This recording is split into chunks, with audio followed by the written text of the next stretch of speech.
I shut it off, but it's going to take a minute, I guess. Well, we're live from the deck of a space shuttle. I mean, I could mute you for most of the show if we have to. Yeah, we could. Welcome to the Backpack Show. We are blessed with more than our typical royalty. I'm very excited. Do you see that? I said royalty and the sound stopped. Out of respect for Princess Sarah Culberson of Sierra Leone. Imagine you're not really sure where you're from. Imagine you're not really sure your background. And finally, it just gets to you so much that you're like, I think I'll hire a private eye. And then imagine what happens is they find out that you're maybe not just a typical lost soul. No. Carrie found this story.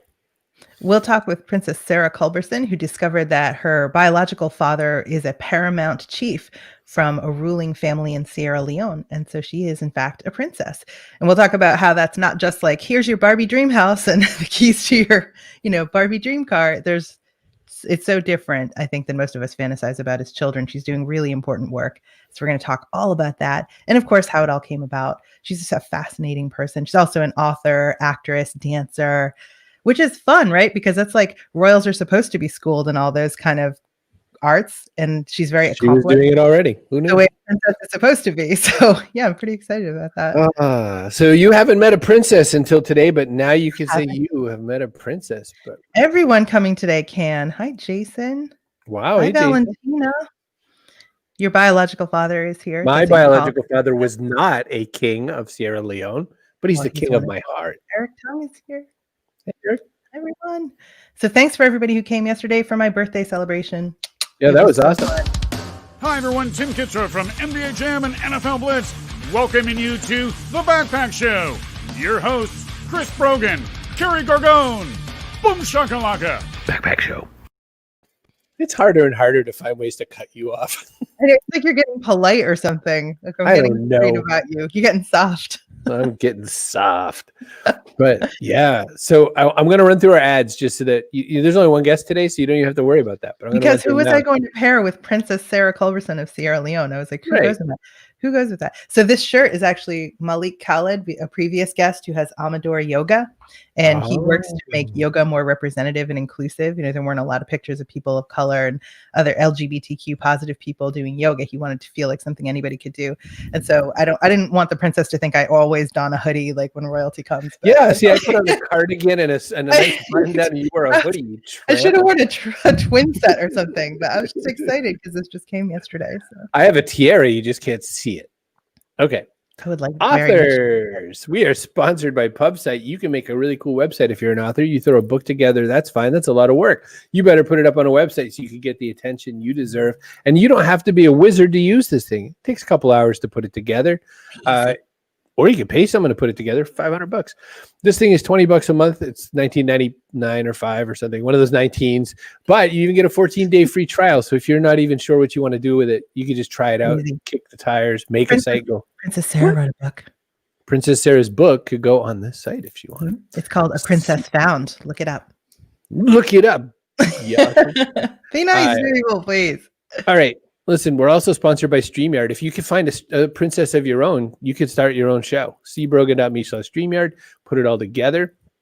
She's running.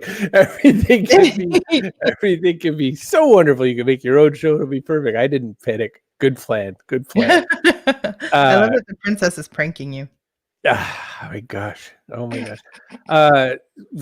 wouldn't believe it, but on a show where we have princesses, we're sponsored by a sausage company. Johnsonville sausage. Why? Because one day I was eating some Johnsonville sausage. I said, this is delicious last summer. And I said, I wish they'd sponsor me. And I made it a joke.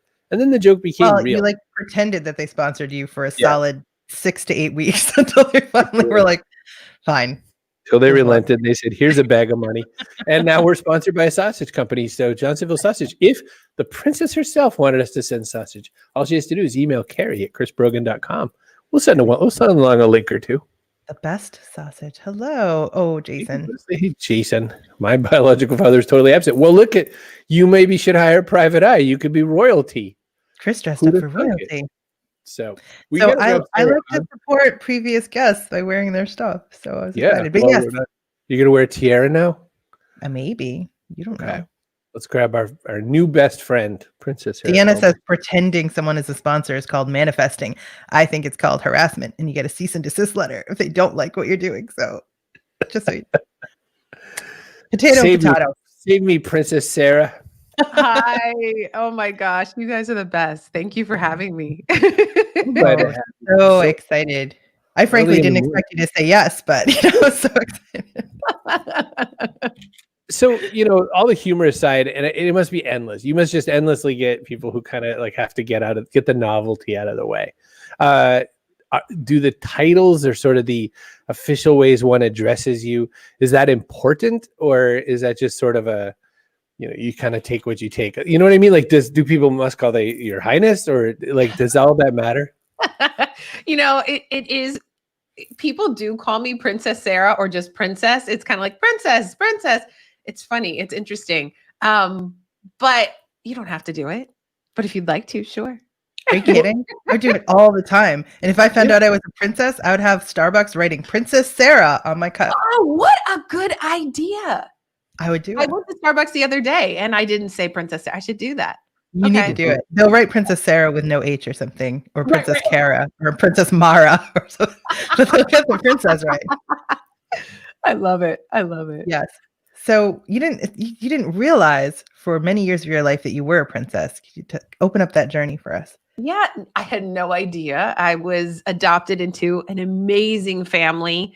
My parents, Jim and Judy Culberson, in Morgantown, West Virginia, and which is actually where I was born. You're often not adopted in the same town you're born in, but I happened to be adopted in the same town because the social worker, which I've actually never shared this live, I realized, the social worker told my parents when they went to, get ideas about children, she said to them, this is what both of my parents said. They said, she said, well, I'm not going to leave until you choose the right one. And they were like, what? They said, this little girl, this is the one you should have. And what's interesting is they wanted a boy. My mom really wanted a boy.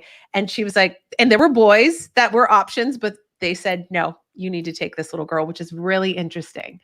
And I got the best parents in the world. They raised your biological mother as well, right? So that's the part that blows my mind. Oh, did they raise my biological? They actually didn't. What's interesting is my biological grandmother passed away when my biological mother was 4. So there were very best friends of the family who raised my birth mother. Yeah, it's confusing. No worries. There's so many people. Yeah. But that's so closely knit, that community. Yeah. So you hear about people all the time getting adopted from other countries or from far away, and they come to where they are, without any connections at all. You arrived kind of with pre-baked connections. Yeah, pretty fun. So when did you start to wonder about your background? When my parents told me, how old was I when I found out I was adopted? I think I was like 5 or 6, but really I did this class in high school with it sounds really morbid, but it was in one of the most amazing classes I've ever taken in high school. It's called Death and Dying. You're probably like, oh, nice. But it was so incredible because we got to learn about 2020 the class. I know, right? But it's kind of about how people honor people passing all over the world, because it can be a celebration in some cultures and so on. And then there was another section of the class about foster care and adoption. And I don't quite know how it all worked in, but watching the video about a woman who put her child up for adoption, and she had to abandon the child in order for the social worker to come and take the child. And she planned it because she knew she couldn't take care of the child. And they said, well, you would have to abandon her. So they planned it at a park. And the little girl dropped her doll. And they said, okay, we got to take you. And the social worker said, we got to take you. And she said, no, my mommy's coming back. My mommy's coming back. And the mother was hiding behind the tree, sobbing. And the mother kept saying, please just pick up her doll. Please pick up her doll. And in that moment, I had this thought, did my mother have to place me in adoption because she might have been struggling? And I've had a teddy bear that came with me, and the doll just triggered the teddy bear. And that's when I went home that day. I was 17, turning 18. And I said, Mom, I want to know about my birth family. Do you know anything? And I told her about watching this video. And it kind of opened everything up at that point for me. Wow. That's it. I just can't even imagine that, like, come home like, hey, guess what? And she must have had a moment there. But it's I mean, there was this time where that was always the way to do it too, is just not have any kind of conversation about what came before and all that, because they wanted you to feel as normal as you could possibly feel. Exactly. What's interesting in learning about, your upbringing and sort of your schooling and all that is that, your parents are both educators. Your dad studied neuroanatomy, I think it was, your mom special ed. You were a homecoming queen before you even knew you were a princess. That's got to be worth a joke or two. I know. Isn't that funny? I don't know how that all happened, but yeah, I was homecoming queen, and I was one of those kind of kids who was a bit of an overachiever, like always class president, student body president, varsity basketball player, runner, athlete, dancer, ballet, jazz. And it wasn't until I started working on the book that I co-wrote, A Princess Found, when my writing partner and I started to lay all that out. And all of a sudden I was like looking at my life and I went, whoa, like this is, what are you trying to prove here, Sarah?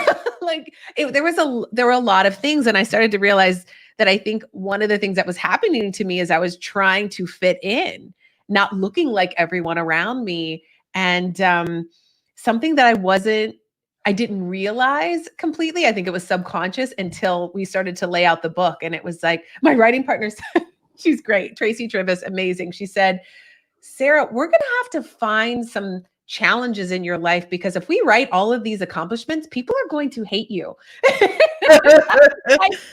Okay. And there You're were so good at so many things, Princess Sarah. There were tons of challenges. I just didn't always share them. They were kind of behind, like quiet, You wrote about one of them in the book when you decided to go with your natural hair for the first time. Yes. And what that was like. Did you read the book? That's so, I mean, no pressure. You're I like, wear the hoodies. I read the books. You'd be stunned what this woman does. She read it. I know. Impressive. I don't When know. they write a book about me, it will be very boring. It'd be like, she read a lot of books and bought some hoodies from guests. And I also love that you're wearing that hoodie. I love it. So thank you. Props. But that sounded like that was an ordeal. It took you all night to get back to your natural hair. You struggled with it emotionally. It was just such a powerful part of the book. Yeah, I was working at a school at the time because I'd always been a dancer and danced in a dance company. And I was hired to create a dance program. And the student came in, we were doing a private dance class, and she came to, I have to say, young people to me are the best teachers in the world. They're really just so brilliant. And I had taken my hair out of this weave that I had, because in the acting industry, especially like in the early 2000s, it's like you need to look like everyone on television. And actually a Black woman said to me, you should put a weave in your hair, like to fit into the acting community. So I was kind of contorting myself to make sure I fit. And when and nothing wrong with weaves, a lot of people have weaves, but I realized for myself that for me, it was a way to just kind of fit in, which is kind of what I was doing a lot growing up. And so the moment I took all of the weave out of my hair, and I had all this anxiety because I hadn't seen my hair in years. What's it going to look like? This is my hair, by the way, a lot of afro. And I walked in to teach this dance class, and I was so nervous. And my student, she walked in and she said, oh, and she called me Colby. That's my nickname, Culberson, Colby. She goes, Colby, your hair looks great. And I was like, Princess Colby. Right, Princess Colby, right? Colby, your hair looks great. And I said, thanks so much. And she said, yeah. All right, you ready to get started? And it was like, oh yeah, this is not some big monumental thing. It's hair, Sarah. It's okay. Like, let's just dance. And it was a huge shift for me. It really was a huge shift for me. Look at you. Look at that.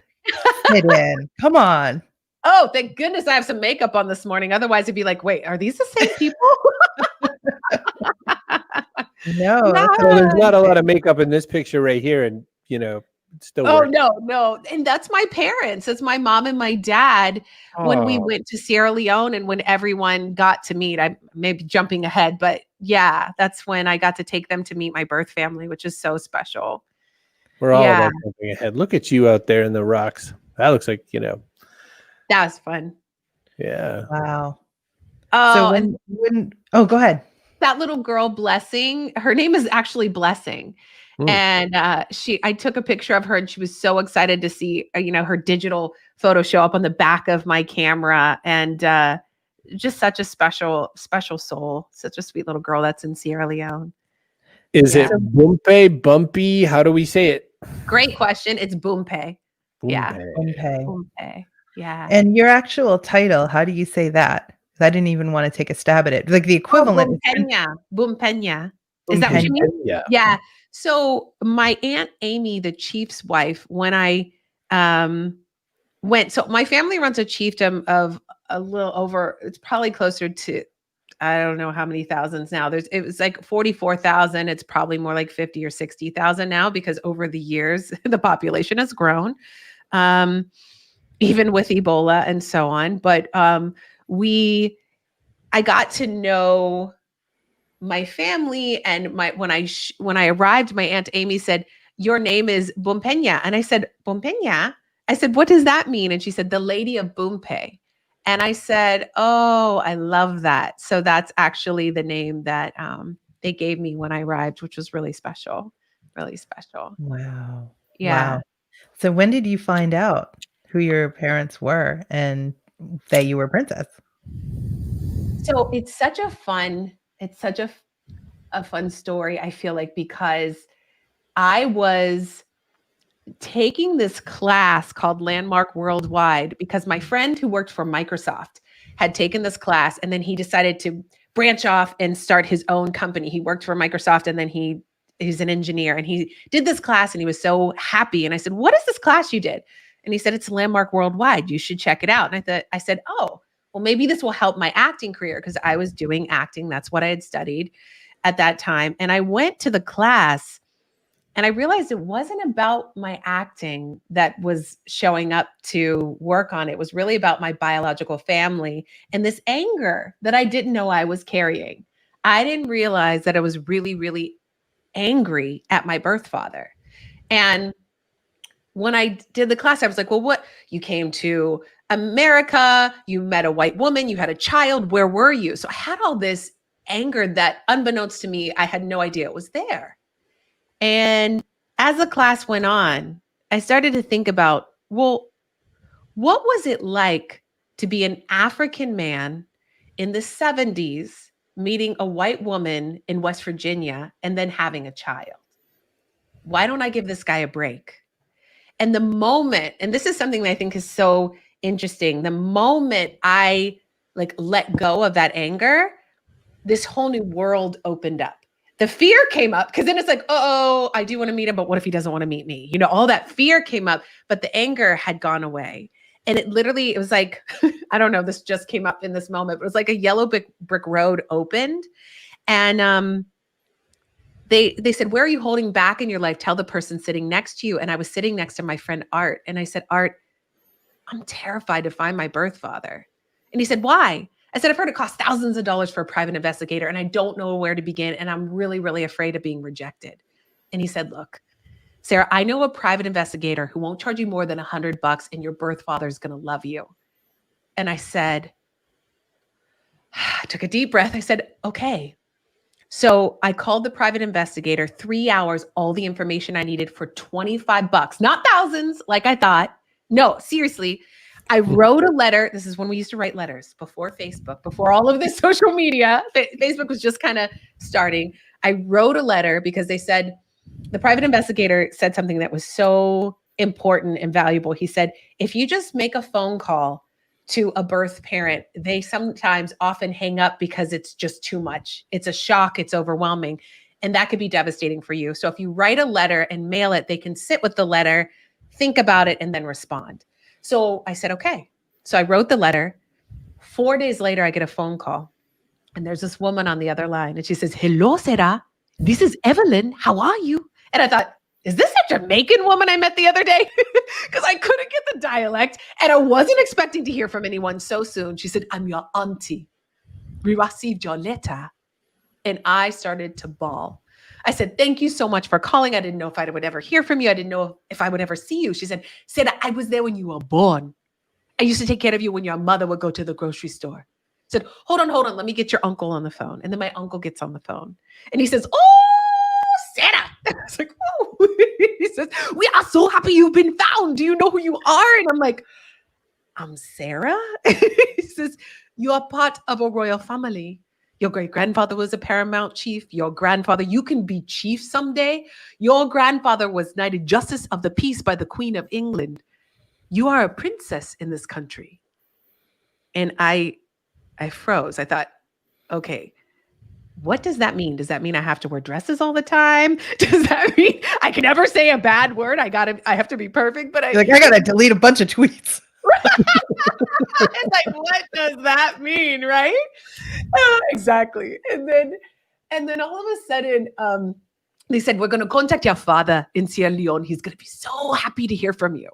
And then all that fear came back up. But I had created for myself, I'm going to be open, I'm going to be loving, and I'm going to be courageous in this. So, whatever shows up, I can do this, which is part of the work from Landmark Worldwide. How are you going to create yourself being, right? So I'm like, I'm just going to be this way. I'm going to take this on. And so they contacted my father in Sierra Leone. Oh, my favorite part. Let me go back. All of a sudden, they start telling the African family members who live in the United States about me. So I start getting this like flood of phone calls. Hello, Sarah. I'm your Uncle Ali, your father's favorite uncle. Hello, Sarah. I'm your Auntie Jenny. They used to call your father and me twins when we were little. Hello, Sarah. Hello, Sarah. Hello, Sarah. Hello, Sarah. All of these different African family members are welcoming me to the family when I thought I had this story and it was my truth. They're not going to want to meet me. They're not going to want to talk to me. And it was this homecoming. I was completely wrong. And I'm so grateful I was. And I'm so glad I let go of my story that something could happen or they wouldn't want to meet me. And then everybody imagines a parade or something, but you actually did. They had like a whole celebration. Yeah, a whole new world. And my father called from Sierra Leone after the 2 weeks. And he said, please forgive me. I didn't know how to find you after you've been placed in adoption. Your name had changed. Everything had changed. And I said, no. Please forgive me because I've been making you wrong my entire life just to protect myself. And I'm not going to do that anymore. And he said, okay. I said, well, how do we get to meet each other? He said, it's challenging for me to get a visa to come to the United States. Could you come here? And I said, I would love to. So I flew to Maryland, met all those African family members, the hello, Sarah, right? And we planned a trip for 6 months later to go to Sierra Leone.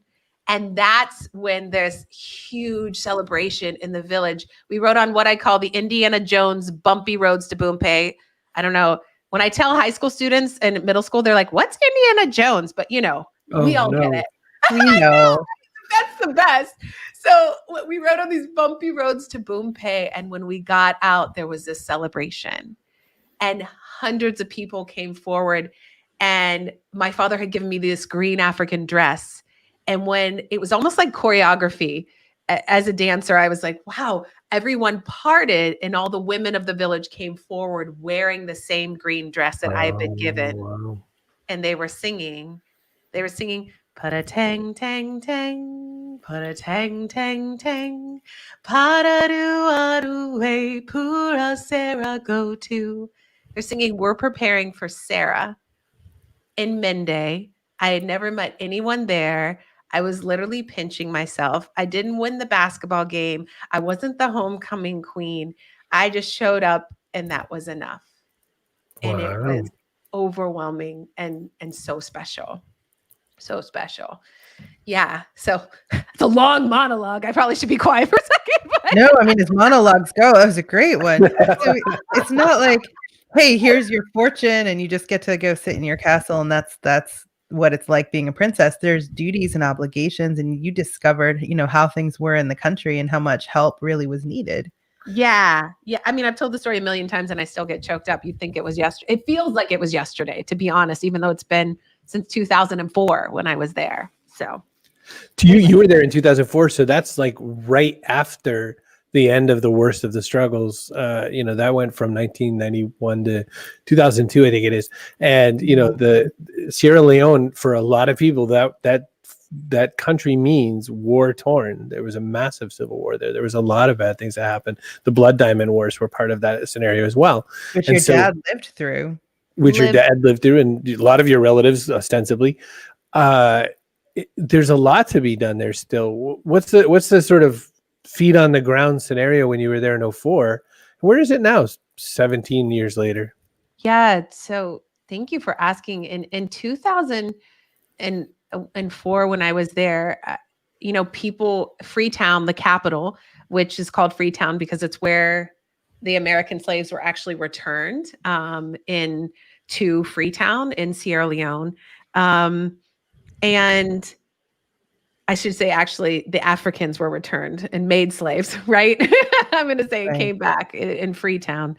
And when I got there in the city of Freetown, that now when I go, it's hustle and bustle and things are happening. But when I first arrived, it was quiet. There were very few people out. And I'm such a feeler. I feel like I'm very much of an empath, and I could feel like the energy of unrest, nervousness. People were inside, kind of like we are now with COVID in certain places. Everyone was inside because people didn't feel safe. And when we went to Boompay, which was at that time 6 hours outside of the city, now it takes 4.5 with better roads. But when we got to Boompay, there was more openness and so on. But there was less fear because it was a smaller community. But as we walked around, my father, I call my father who is in Sierra Leone, my birth father, and my dad who raised me, Jim Culberson, my dad, just to differentiate. So my father took me around and started to show me what happened after this 11-year civil war. And like you were saying, you mentioned Blood Diamonds movie. It's really easy to watch the movie and then turn it off and go, wow, that was terrible. But for me, it was the reality. I was there. I saw the school that my grandfather helped build, this boarding school where kids came all the way from Nigeria to go to school. It had been set on fire. I saw a lot of people with missing arms and missing legs, amputations. That was a big thing that happened during the war with the machetes. And so it was it was like, woo, I'm celebration into the meeting my family. And then all of a sudden the reality of this is what they've gone through. And this is what's happened. And in the book, A Princess Found, we flip-flop between my life and my father's life. So I'm on the homecoming court, speaking of homecoming queen, at this point in my life. And then at the same time, my father, juxtaposed, is in Sierra Leone, and the child soldiers are scouting the village for the Revolutionary United Front to attack. So I'm on a homecoming court, on a football field, and my father they're being surrounded. So it's really interesting. The book is a parallel of what's happening in my life and his life up until we meet. And I really started to see what happened. And we came back to the United States and I was feeling guilty. I was like, well, I got to have this kind of life and my family went through this. And not just my father, my brother Hindobe, my sister Jeneba, my father's wife, Mary. I mean, my uncle, the chief, like they were running for their lives, for like hiding for a year. And by the way, my father's actually an educator. He just retired last year, but a principal of a school. So he would actually hold classes, in a like little warehouse. They would hide and hold school classes for the children while people were in hiding during the war, which is, I don't know, kind of interesting. It reminds me somewhat of like the Holocaust and things where people would hide to study. And that's what people were doing. And my father would hold classes for kids as the principal quietly during the day, and then they'd all go and hide at night. It's unbelievable what they went through. And they're literally starving, right? I mean, so they're trying to learn. It means so much to them to go to school that they're doing that, but they don't have enough food to eat. So it's hard to focus on anything. I mean, that's how much it meant to them. And that was in the book. You remember a lot. Yeah, that's exactly what my father started to realize, that, wait, I'm trying to educate them, but they're hungry right now because we're all hiding. We can't get access to food all the time, or cooking, because that brings smoke, because everything was cooked outside a lot in the provinces. So we got to figure out how to get these kids food because they can't learn without food. Yeah. So that's definitely something that had happened. So when I came back to the United States, I said, I can't act as if I didn't see this. This isn't the Blood Diamond movie that I can put on pause. I really want to figure out how we can do something. And a friend of mine who went with me to film all this said, listen, Sarah, let's talk about this. And we decided to start a nonprofit, originally called the Pessoa Foundation, named after my family, but no one can spell it because the K is silent. And so I didn't know there was a K in that. So yeah, it's KPOSOWA, but we actually renamed it Sierra Leone Rising, and we do work in public health education and female empowerment. So the cool thing is my parents, who I adore, got involved. And they started doing fundraising. We were able to get desks. And this is before we had started the nonprofit. We got desks because kids needed a place to sit after the war. Things were destroyed. And we started rebuilding the school. And that came from donations from people all over the world, which was really, really incredible. And then we started working with wells. And that's something we're working on now, clean water wells. So people stop dying of waterborne diseases or just not having the access to water in the provinces. The Freetown's different. There's more access. Yeah, thank you for sharing that. It's Sierra Leone Rising. And we're doing a lot of projects. The Mask On project, we actually have made masks for people so they can get an opportunity to not get COVID. We've rehabilitated different spaces, the home economics building, all kinds of things. Yeah, in progress. Yep. So thank you. So one of the things that we're working on is Legs for Africa. That's actually because of a lot of people, as I mentioned, lost their arms and legs during the war, and there's not a physical therapy center in the country. We're actually getting ready to create and build a prosthetic center for legs and orthopedic prosthetics and orthopedic support for people. We've done a coding program. I took high school students from the Oakwood School in Los Angeles, and we actually did programs with the kids, and the students in Sierra Leone at Bumpe High School taught our students things, and our students at the Oakwood School taught the Bumpe High School students things. It was so, so special. And one of the other things that we're working on is reusable sanitary pads. That's a big, big need. A lot of girls drop out of school. It's an uncomfortable conversation sometimes because they don't have access to pads and tampons. So we actually have worked with Days for Girls and the Pad Project to make these pads. The girls have learned how to make these pads that are washable, reusable, that snap into their underwear and can be used multiple times and last up to 2 years. So that's another thing. So eye-opening, Princess Sarah. I mean, I think a lot of people, like you said, you turn the TV off and you're like, well, that sucks for a lot of people, but you don't realize what's actually happening, what daily life is like, what people need. I mean, the kind of most basic fundamental things like you're talking about, some of these projects. I think a lot of us just don't know. Yeah. And having clean drinking water, we worked with Rotary and Rotary International, the Rotary Foundation to get funding to do the wells. So my dad, Jim Culberson, I'll show you the book because I'll show and tell. So this is it's kind of reflective, lots of light here. Hold on. My dad, Jim Culberson, can you see him here? Oh, Sarah. That side. Yep. No, there's my dad. Side. There he is. There you go. And that's the first day I came home. And he actually worked with my birth father here. And they worked together to get Rotary to help do fundraising. And we got $50,000 to dig 9 wells that are serving thousands of people with clean drinking water. And that's because these two men worked together to make it happen, which is really, really special, really, really special. And we're actually continuing that work because there's more wells that are needed. Clean drinking water, something as simple as clean drinking water. Right? Something we just go to the faucet or we can have it delivered, right? Very true. But you've been back since, right? And quite a bit. What'd you say? Oh, yes. You've been back since. We were just there in December, and a woman came up and asked my boyfriend George for the rest of his water. We had a water bottle because we can't drink the water there, being from America. And he actually had this much left in his water bottle. And she said, can I have the rest of your water? And it was just this moment of, wait a second. We need to keep doing wells. People need clean drinking water because they don't have access. We did those 9 wells.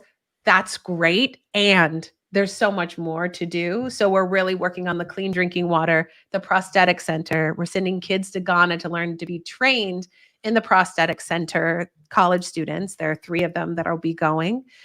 We've got funding for 1, and we're hoping to get funding for 2 more to go. It's $10,000 for a year for a student to get trained, and it's a 3-year program. So to be about $30,000 for 3 years so these students can come back and set up this prosthetic center.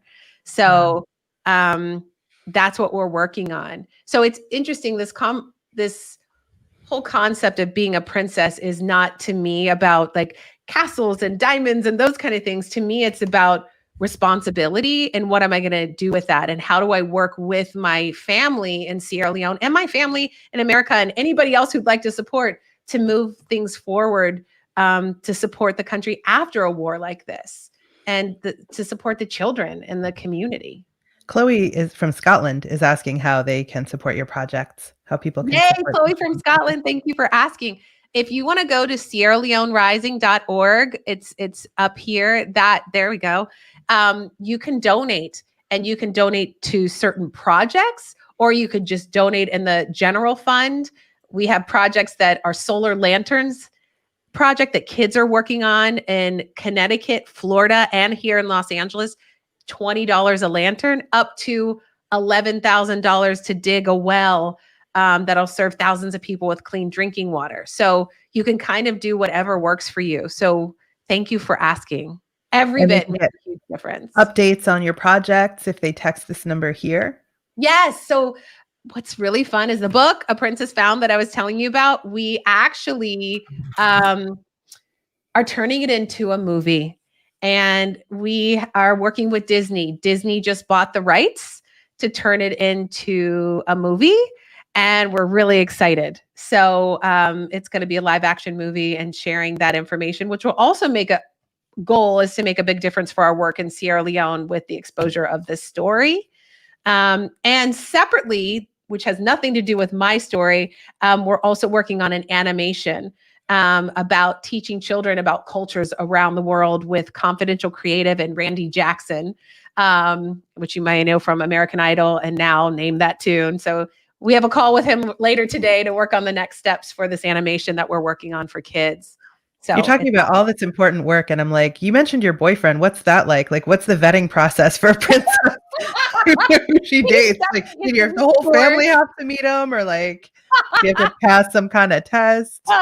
They actually did all meet him not this December, but last December, pre-COVID. We were both there, and they did, and they really love him. Also, my family here really he's amazing. He's been like the backbone and really the idea behind getting this animation going. He thought of it. He said, let's create this. And I said, I always want kids to know about different cultures because I loved anthropology in college and I love learning about different cultures, but we don't know about each other often. And we don't know about different religions and cultures and so many things. And this little girl goes on journeys and learns about culture while the bad guy Zane is trying to take over and destroy cultures. And she's like, no, you're not. So inside of the journey, you get to learn about Chinese New Year or Diwali, or you get to learn in India, or you get to learn about Hanukkah. You know, you just get to learn about all different kinds of important cultural celebrations or religious holidays and so on. So it's really Do you fun. have all princess friends now? Because I envision it like how the Disney princesses all hang out, you know? Like, do you do that?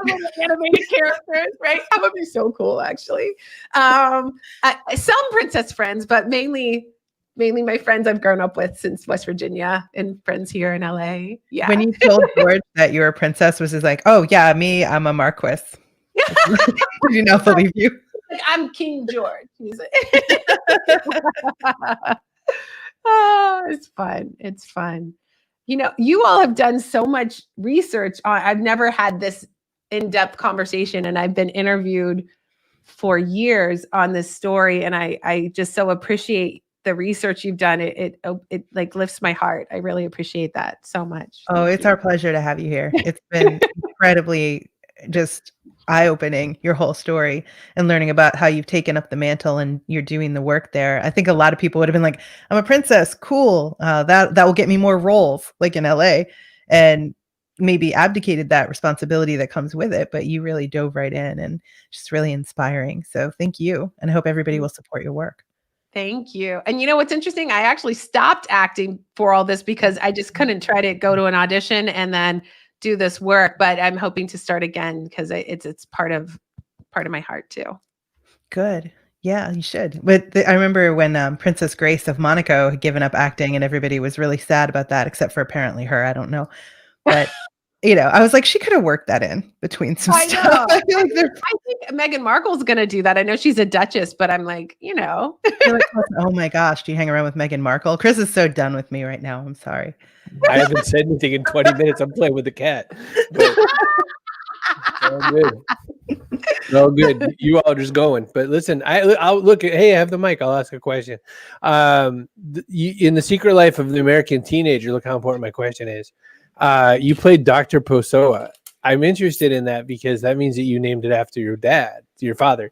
How did that happen? Because normally you have to play the role. You don't get to name the role. How did they let you pick that? Okay, for the first of all, how in the world did you know that? How did you find that information? That's amazing. You're good. I have an incredible power called the Internet Movie Database. Okay. I love it. I love it. You're like, IMDb, Sarah. Okay. Yes, I played Dr. Pessoa, and it was quite a beautiful thing because the creator of the show, I got to meet, and she had adopted children, and we had a conversation about adoption, and I had mentioned my family's name, and I moved on, and then I showed up to the set to film that day like I did any other time I was filming. And the next thing I know, actually, it was before I showed up to the set. I got the script to memorize my lines, and it said Dr. Pessoa. And I literally had tears in my eyes. I thought, and she said, "No, we can't make that big because I have a lot of uncles that are Dr. Pessoa. So we had something about legalities, but I had it on my jacket, Dr. Pessoa. That was the name in the script. And I literally had tears in my eyes. I was like, that is so thoughtful. She's an amazing, amazing human being. So I was just really grateful. So that's meanwhile, it's just because all writers are thieves, I met this wonderful thief. It touched my heart. We're thief with a heart of gold, I guess. But yeah, I met this young girl I was at a outdoor skating rink, and there was this young girl in like hockey gear, and she was maybe 5 or something like that. And she had 3 brothers, and she was the best skater on this entire rink. And she was killer, and she was fast and furious, and she had her way with her brothers on the ice. Like they were way bigger than her. She could knock them all down. Her name was Emily, but she went by M, and Hart, Hart. And I gobble, gobble, gobble. I stole that name. She's going to be whatever heroine I ever write. That's her, because that girl was an enforcer. So isn't that great? I mean, that's what you do. You get things from life and write about it. That's how it works. So you steal it all. So yeah, I just thought it was quite interesting that you were Dr. Pessoa, and I was like, that's not how this works. You would end up having to be named Dr. Kim Jones, and it would just be some random ass name. But yeah, that's actually pretty cool. It's so cool. All right, we're at that part of the show. We have done all the things we could possibly do in this time. We've asked lots of great questions, but we have a person of the day problem. Oh, and here's our person of the day. Kaboom! Yeah, there's no problem. Chloe's person of the day. I think that she, wanting to donate to the cause and everything like that gives her a person of the day status. What does one eat when they go back to your village to meet a royal person? What is the food on the platter that you get to chew on? There's groundnut stew, which is like peanut stew. There's cassava. Different dishes made with goat, of course. All different kinds of stews. And sometimes they make things that are more American because they know that we're here and they're like, okay, they'll like this. Like they make the best banana bread I've ever had in my life. And they make it, I don't know how they make it outside on the fire. They create this like little world and they put it in there and it's like, it's like heaven. It's so good. But there are so many different amazing foods there. Jollof rice. I mean, it's so good. There's so much food. And also Sierra Leone is right on the ocean. Right. So the fresh fish and lobster and crab is out of this world. Like they get sick of all the fresh fish and seafood. They're like, we'd like to have chicken. Whereas coming from America, I'm like, we have chicken all the time. I would like to have some of this seafood. So anyway, it's wonderful. It's wonderful. Jollof rice. A lot of plantain as well there and some nice yams. A lot of root vegetables. Oh, yes. A lot of root vegetables, a lot of plantains, a lot of mangoes certain times of year. And we've actually planted a lot of trees in the community to help support agriculture. My brother Hindobe took that on. So my brother Hindobe Pessoa runs our team on the ground. He just finished law school and he runs our nonprofit on the ground. And then we have one in Sierra Leone and then we have one here in the United States. And he identified if we have trees that feed communities. So we have orange trees, cashew trees, avocado trees, mango trees, and different nuts. It's pretty incredible. So we have all of those available as well. So a lot of fresh fruits, vegetables, and nuts are also available. This is what happens when Chris gets hungry. We start going. Yeah, what you got for food over there? So here we are at the last question of the show before we let you go, which is a question we ask every one of our guests. What goes in your backpack? This could be something physical. It could be something metaphorical. You could put something like a mango in there, or you can put something like the future. Terry, what are some of the best examples we have in the past? Pride, like pride in where you come from, a sense of humor, extra set of teeth. That was DJ Cumberbund. Fearlessness. Vulnerability. There are all sorts of answers. So Princess Sarah Culberson, what goes in the backpack? Can you only have one thing or can you have multiple? Yeah, we don't have all that time. Okay. No, I mean, you can't put like another whole backpack in there. I feel like it needs to be something profound, but the first thing that came to my head and when you asked me this is love. That's just what came up, just like a huge ball of love. So when you open that backpack, it just goes and hits everybody. So yeah, love is all you need. That's what John and Paul said. Exactly. Right. So my dad, I guess, really liked the episode. So. Oh, that's good. Is this your dad? That's my dad. Wait, I love his beard. Are you going to get there? That's incredible. I'm working on it. Really trying. I have the junior beard, the junior beard kit, but we'll see how it goes. It's been Mom is lovely too. I have to scroll up and find a comment so you can see her. Hold on. Here we go. My mom is lovely. I thought you said mine is lovely. Lovely. You have a beard. Oh, she was the first one. I think one of the first people who's responded. I saw that. Yeah, they always turn up right away so that Chris feels supported. Proud parents, thus they should be. Not a bad thing to have. Yeah, I had a pretty good upbringing with my grandparents as well. So it's fun when you get to reconnect your family because we get a lot more out of the extended families of our lives. So for instance, my grandmother were watching. She would have asked the food question and definitely would have asked some questions about what made their banana bread good. Because one time, her dessert skills were pretty good. She could make some great Whole House cookies, killer with pies. But there was one time she made a banana bread.